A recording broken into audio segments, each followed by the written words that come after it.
Oi, gente do bem. Vamos apoiar as publicações da Fundação Bezerra de Menezes? É só curtir, se inscrever no canal, ativar as notificações e compartilhar com os amigos. Simples assim.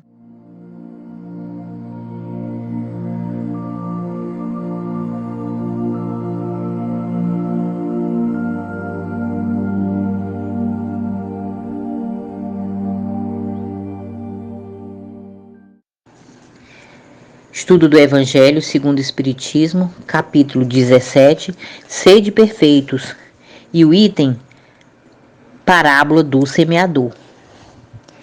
Naquele mesmo dia, Jesus, tendo saído de casa, sentou-se perto do mar e se reuniu ao seu redor uma grande multidão de povo.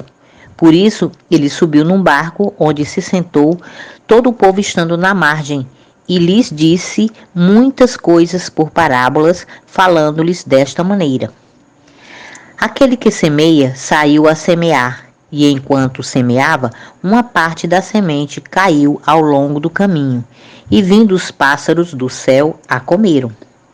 Outra caiu nos lugares pedregosos, onde não havia muita terra, e logo nasceu, porque a terra onde estava não tinha profundidade. Mas o sol, tendo se erguido, em seguida a queimou, e como não tinha raízes, secou. Outra caiu nos espinheiros, e os espinhos, vindo a crescer, a sufocaram. Outra, enfim, caiu na boa terra e deu bons frutos, alguns grãos rendendo 100 por um, outros 60 e outros 30. Que ouça aquele que tem ouvidos para ouvir. Mateus capítulo 13, versículo de 1 a 9. Escutai, pois, vós outros, a parábola do semeador. Todo aquele que escuta a palavra do reino e não lhe dá atenção, o espírito maligno vem e arrebata o que havia sido semeado em seu coração.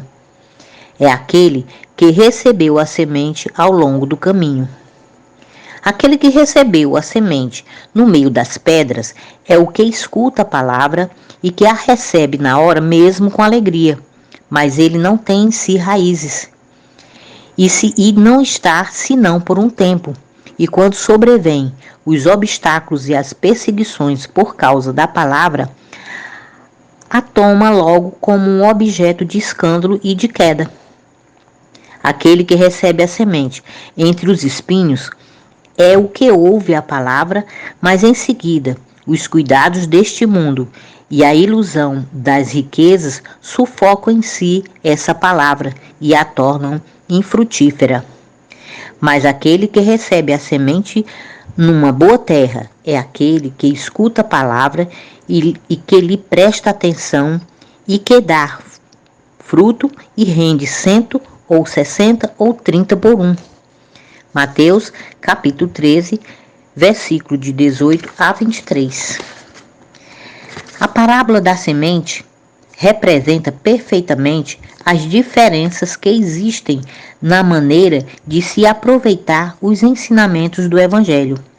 Quantas pessoas há, com efeito, para as quais eles não são, senão a letra morta, que semelhante à semente caída sobre a rocha, não produzem nenhum fruto.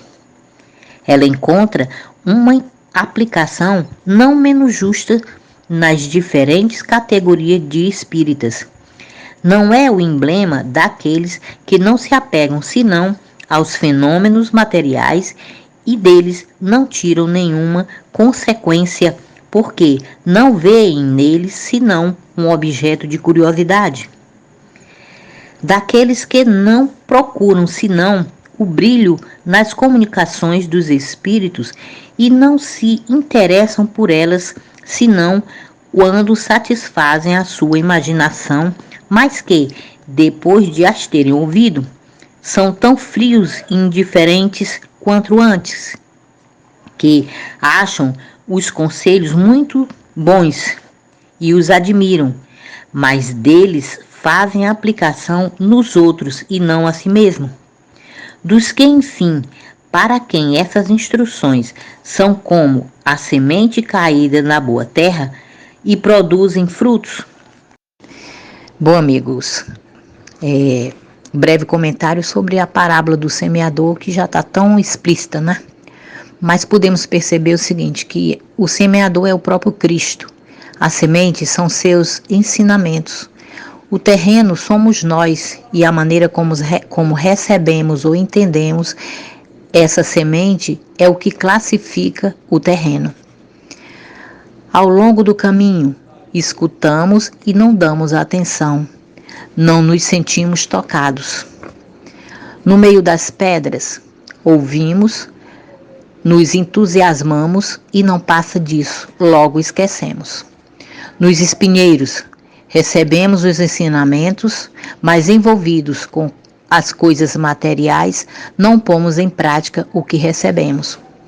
A boa terra, escutamos, acolhemos e pomos em prática os ensinamentos do Cristo. Divaldo, numa mensagem, ele diz o seguinte: na vida, somos todos semeadores. Uns semeiam flores e descobrem belezas, perfumes e frutos. Outros semeiam espinhos e se ferem nas pontas agudas. Ninguém vive sem semear, seja o bem, seja o mal. Felizes são aqueles que, por onde passam, deixam sementes de amor, de bondade e de afeto. Divaldo Franco, que assim seja e assim será.